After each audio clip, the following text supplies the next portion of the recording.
भगवान सब जगह होते हैं। हरि व्यापक सर्वत्र समाना।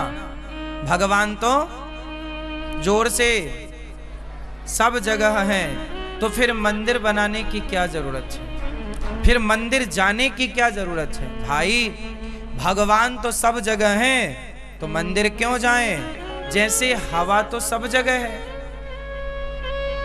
हवा तो सब जगह है, पर जब गर्मी लगती है तो कूलर के सामने जाना पड़ता है कि नहीं? एसी चालू करनी पड़ती है कि नहीं? हवा तो सब जगह है, पर एसी की हवा में एक अलग ठंडक है। क्या है? ठंडक है। हवा तो सब जगह है, पर कूलर की हवा में एक अपना एक शीतलता है, ठंडक है। हवा तो सब जगह है, पर पीपल की छांव की हवा ठंडी है। धूप की हवा गर्म है, नीम की, वट की, पीपल की, आम की छांव की हवा क्यों जी सही है? ठंडी होती है छांव की हवा या गर्म?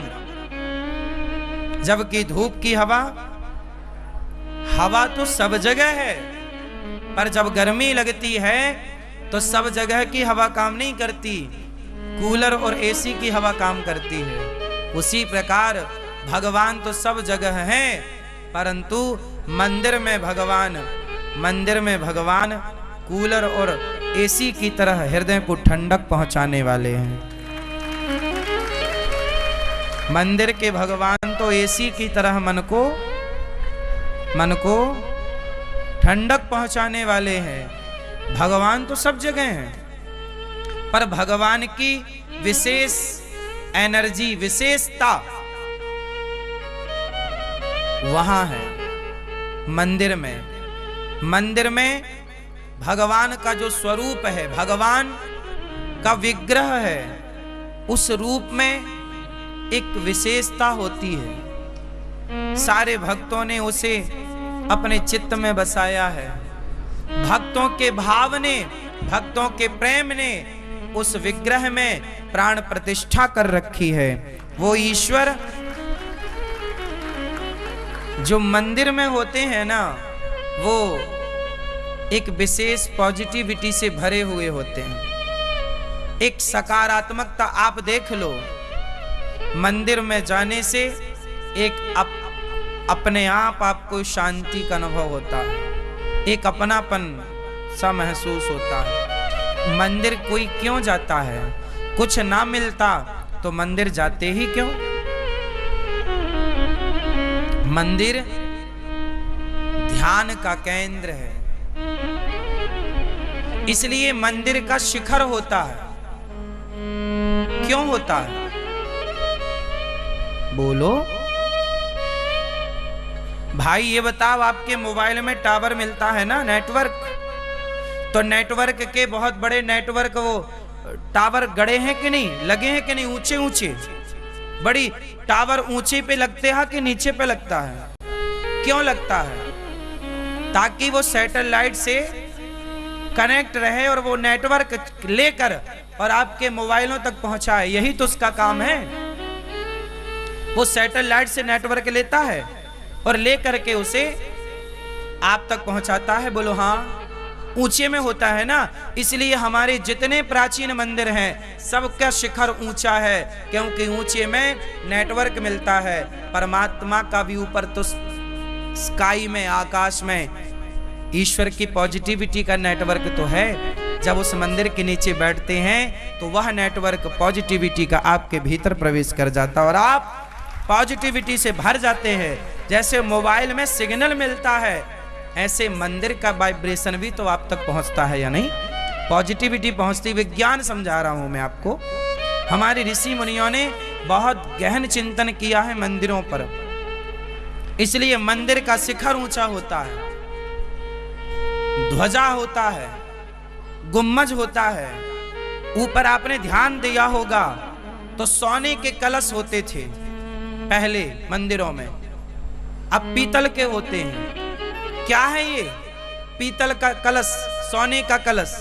क्या है सोने में गुण? जितने भी ट्रांसफार्म होते हैं ना, इनमें सोना तांबा प्रयोग में होता है, तांबे के तार होते हैं। आपके घर में जो वायर होता है वो तांबे का होता है। अधिकांश वायर में जो तार होते हैं वो काहे के होते हैं? तांबे के, कॉपर के होते हैं ना। हमारे ऋषि मुनियों ने इन सब धातुओं पर पहले रिसर्च किया। ये सारी चीजें, सोना, ये सब एनर्जी को आपने देखा होगा बड़े बड़े मंदिरों में, बड़ी बड़ी बिल्डिंगों में, अब नई बिल्डिंगों में एक चीज लगाई जाती, पता है? ऊपर एक अर्थिंग लगाया जाता है, बिल्डिंग के ऊपर एक तार लगाया जाता है, वो जमीन के अंदर कनेक्ट होता है। जैसे बिजली गिरती है ना, बरसात में कड़कता है, तो उससे बिल्डिंगें डैमेज ना हो, यदि वो बिजली गिरी तो तुरंत वो नीचे पहुंचा देगी उस पावर को, उस एनर्जी को। हाँ या ना? हाँ या ना? होता है ना? क्यों? मतलब कोई एनर्जी आती है कई बार, जिसे आप बोलते हैं बिजली कड़की, बिजली गिर गई। ये बिजली क्या गिर गई? कई बार बिजली गिरती है, पेड़ के ऊपर पेड़ सूख जाता है, घर के ऊपर गिरती है, घर गिर जाता है, आदमी के ऊपर गिर जाए आदमी तुरंत मर जाता है। एक बिजली गिरी, मतलब आकाश में एक अपना पावर है या नहीं? उसी पावर को मंदिर, वो पावर को एक केंद्रित करके, सबका कंज्यूम करके, सबकी एनर्जी लेकर, और जब आप उस गुम्बज के नीचे बैठते हैं तो ऊपर अंतरिक्ष आकाश की एनर्जी को, पॉजिटिव एनर्जी को आपके मस्तिष्क में पेस्ट कर देता है, आपके मस्तिष्क तक पहुंचा देता है मंदिर। इसलिए मंदिर एक वैज्ञानिक हिसाब है। मंदिर में घंटा लगाया जाता है, एक बार बजाओ, पहले बड़े बड़े घंटे, टन चलता, उसकी ध्वनि निकलती है, टन। क्यों? आपका दिमाग बहुत अशांत है, बहुत ध्यान से सुनिएगा, आपका दिमाग बहुत अशांत है, तभी आपने घंटा बजाया तो आपका दिमाग सारी जगह से हटके एक जगह केंद्रित हो जाएगा, इसलिए घंटा होता है। अब आप ये माने ना माने, पर ये सारी चीजें आपके मन को, आपके मस्तिष्क को केंद्रित करने के लिए होती थी। बड़ा घंटा बजाओगे ना, घंटे के नीचे खड़े होकर, टन, आपका सारा मन जहां जहां भटक रहा था सब जगह से मन हटके और एक जगह केंद्रित हो जाएगा घंटा बजाते ही। प्रैक्टिकल करके देख लेना आप, बस घंटा बड़ा होना चाहिए, वो पुराने घंटे होंगे और आप बजाएंगे, उसकी ध्वनि निश्चित आपके मन को जो भटकाव है वो भटकते हुए तारों को काट देता है, वो केंद्रित कर देता है थोड़ी देर के लिए। इसलिए हवा सब जगह होती है, पर एसी की हवा में ठंडक होती है। ईश्वर सब जगह होता है, पर मंदिर में भगवान का जो विग्रह है, उस विग्रह के दर्शन से मन को जो ठंडक मिलती है वो अद्भुत होती है। इसलिए मंदिर में भी भगवान है, सब जगह भगवान है। अब उद्धव जी यही तो समझा रहे हैं कि भगवान सब जगह हैं, तो उनके लिए रोना क्या? मैया बोली कि तुमने प्रेम किया है कभी?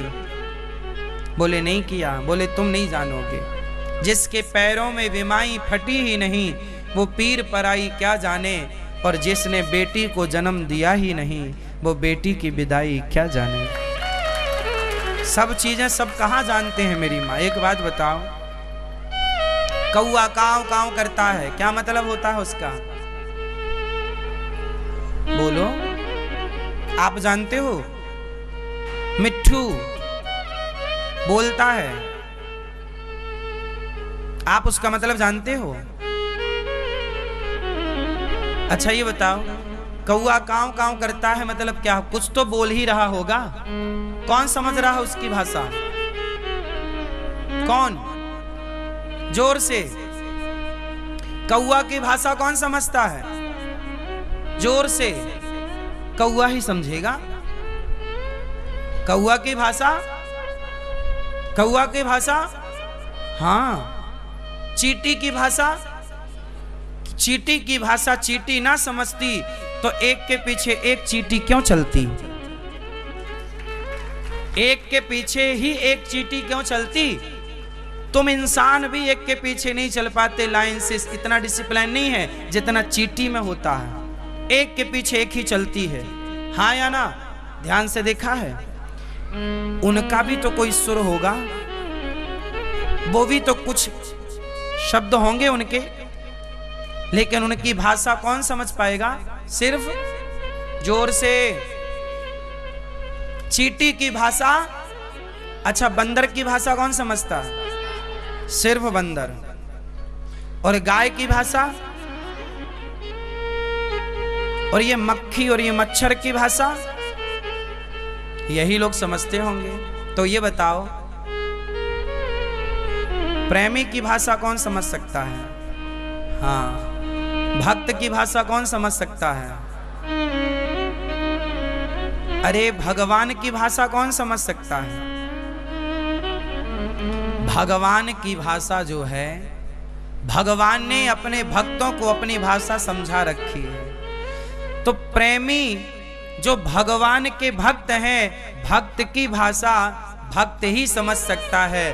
भक्त का अनुभव, भगवान का अनुभव कोई भक्त ही तो कर सकता है, सब थोड़ी कर सकते हैं। सबकी भाषा सब कैसे समझेंगे? अब शराब पीने वाला आ जाए और हमसे सवाल करे, महाराज जी क्या तुमने भगवान को देखा है? देखा है तो हमें दिखाओ। कोई व्यक्ति आए जो दिन भर चोरी करता हो, चुगली करता हो, प्रपंच करता हो, बहन बेटियों को गलत दृष्टि से देखता हो, वो आए कहे महाराज तुम बड़े भगवान को बताने वाले हो, बताओ भगवान को तुमने देखा है? देखा है तो हमें दिखाओ। अब ये बताओ कि जब चींटी की भाषा चींटी ही समझेगी, हाथी की भाषा हाथी ही समझेगा, तो भक्त की भाषा भक्त ही तो समझ सकता है। बाकी लोग कैसे समझ सकते? तुम समझोगे तब जब तुम भक्त की श्रेणी में आओगे तब।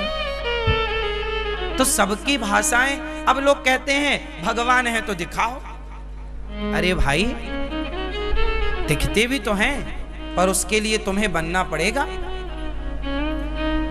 बनो। सबकी भाषाएं होती हैं।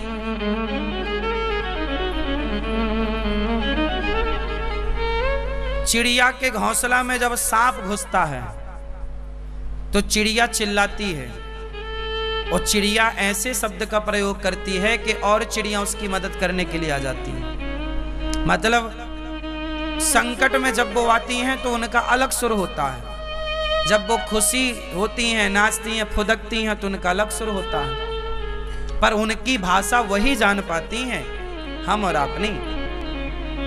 बस यही है, खग जाने खग ही की भाषा, भक्त की भाषा भक्त ही समझ सकता है, शराबी की भाषा शराबी समझता है। भगवान को ना भाषा से नहीं जाना जा सकता, भाषा से शब्द से परे हैं, प्रेम से जाना जा सकता है। भगवान को किससे जाना जा सकता है? जोर से। प्रेम शब्द फीके पड़ गए, शब्द पर्याप्त नहीं है ईश्वर को जानने में। प्रेम, आप कितने लोग भगवान से प्रेम करते हैं? कितना करते हैं? कितना प्रेम करते हैं ना भगवान से? अच्छा बताओ, आप में से कितने लोग अपने बच्चों से प्रेम करते हैं? अपने पति से प्रेम करते हो, अपनी पत्नी से प्रेम करते हो, परिवार से, व्यापार से कितने लोग प्रेम करते हो? हाथ उठाओ। आप लोग कह रहे हैं हम भगवान से भी प्रेम करते हैं और परिवार से भी प्रेम करते हैं। आप समझे नहीं, प्रेम एक से ही हो सकता है मेरी मां, दो से कहां होगा? यदि दो से प्रेम है तो ना वो इससे है ना वो उससे है, ना वो घर का है ना वो घाट का है। प्रेम एक से। प्रेम किससे? केवल भगवान से। अच्छा, आप सच मानो ना मानो, पर आप सब लोग प्रेम भगवान से ही करते हो। और आप अपने पति से, अपने बच्चों से प्रेम नहीं करते, जिसे आप प्रेम कहते हैं, वो आपका मोह है, वो आपका राग है। क्या है वो आपका? मोह। जिसे आप प्रेम नाम दे रहे हैं, वो आपका प्रेम नहीं है, वो आपका मोह है। मेरे बेटे से मेरा मोह है, लेकिन हमें ऐसा लगता है कि हम प्यार कर रहे हैं, वो प्रेम है ही नहीं। कोई भी मां अपने बेटे से प्रेम नहीं करती, मोह करती है। कोई भी पिता अपने बेटे से प्रेम नहीं करता, मोह करता है। ये मोह है। मेरा बेटा है, ये दिन भर उसकी सेवा करना, कपड़े बदलना मां करती है, और ये मोह जरूरी भी है। यदि मां के अंदर से मोह टूट जाए तो कोई मां बेटे के कपड़े क्यों बदलेगी? पूरी व्यवस्था भंग हो जाएगी। ये मोह भी ईश्वर की एक व्यवस्था है, और अच्छी व्यवस्था है। यदि आपका मोह आपके पति से ना हो तो फिर आप पति के पास रहोगी क्यों? मोह है इसलिए तो हो। पति का मोह आपसे है, इसलिए दिन भर बाहर रहता है, शाम को आपके पास आता है। मोह ना होता तो वो किसी और के पास ना चला जाता। तो ये मोह ईश्वर की एक बहुत बड़ी व्यवस्था है। गाय के अंदर बछड़े के प्रति मोह होता है, पैदा होते ही चाटने लग जाती है। क्या होता है? जोर से, वो मोह है। क्या है वो? मोह। मोह अलग होता है और प्रेम अलग होता है। तो संसार से हमारा, जैसे दुकान से हमारा मोह है, पैसों से हमारा मोह है, इसलिए तो कहते हैं ये मोह ममता छोड़ो। एक टाइम तक तो अच्छी है ये मोह ममता, बच्चों को पढ़ा लिखा दिया, सेल्फ डिपेंड बना दिया, अब मोह ममता कम कर लो। आप में से कोई भी अपने बच्चों से प्रेम करता ही नहीं, आप लोग समझते ही नहीं।